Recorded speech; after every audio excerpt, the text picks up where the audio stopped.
हरिओम प्रिय दर्शकों, इस वीडियो में हम जानेंगे कि मार्गशीर्ष शुक्ल पक्ष की मोक्षदा एकादशी कब मनाई जाएगी।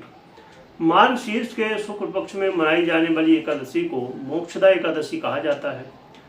इसका व्रत करने से मनुष्य को सभी पापों से छुटकारा मिल जाता है और मोक्ष की प्राप्ति होती है। जीवन में किसी तरह के बंधन, किसी तरह की समस्याएं हो तो उनसे भी छुटकारा मिलता है। एकादशी भगवान विष्णु को समर्पित है, एकादशी माता को समर्पित है।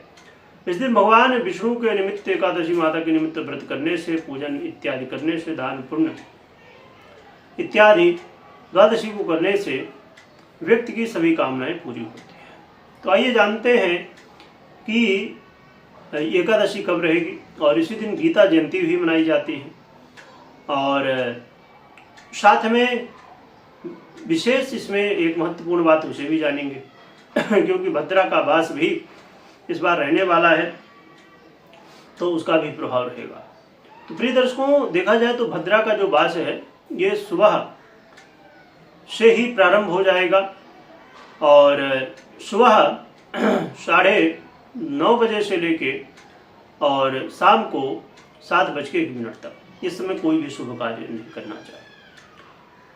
बात करें एकादशी की तो एकादशी 30 नवंबर को ही रात्रि में 9:30 बजे से 9:28 से शुरू हो जाएगी और 1 दिसंबर को सोमवार को शाम को 7 बजे तक एकादशी रहेगी। तो पूरा दिन एकादशी रहेगी, उदय तिथि भी रहेगी। तो इसीलिए 1 दिसंबर को ही सोमवार को एकादशी का व्रत किया जाएगा। परंतु एक दिन पहले तुलसी तोड़ते हैं, एकादशी के दिन तुलसी नहीं तोड़ी जाती। तो इस बार रविवार एक दिन पहले पड़ रहा है तो आप शनिवार को ही तुलसी तोड़ के रख ले तो ये आपके लिए अच्छा रहेगा। और व्रत के दिन सुबह प्रातःकाल स्नान आदि से निवृत्त होकर भगवान विष्णु का पूजन करें और फिर पूरा दिन भगवान का स्मरण करते रहे, ब्रह्मचर्य का पालन करें। नाखून वगैरह या छौर कर्म यानी बाल इत्यादि काटना मना होता है। और आज के दिन तुलसी जी में जल नहीं डालना चाहिए। और साथ में रात्रि जागरण का बड़ा महत्व है, तो यदि आपके लिए संभव हो तो रात्रि जागरण कर सकते हैं। और फिर द्वादशी के दिन पारण किया जाता है और एकादशी के दिन कथा इत्यादि भी की जाती है। तो आप पूजन करके और कथा कर लें। तो पूजन के लिए आप पंचोपचार, दशोपचार, षोडशोपचार इत्यादि जो भी विधि हो, सरल विधि ये है कि भगवान को स्नान कराएं, तिलक करें, फूल हार माला जो हो आपके पास वो चढ़ाएं, तुलसी विशेष रूप से चढ़ाई जाती है तो चढ़ा दें और भोग इत्यादि लगा दें, भगवान की कथा कर लें, आरती कर लें, ये विधि है। तो इस विधि से बाकी आप और भी विस्तार से चाहें तो विस्तार से कर सकते हैं। और द्वादशी के दिन पारण किया जाता है।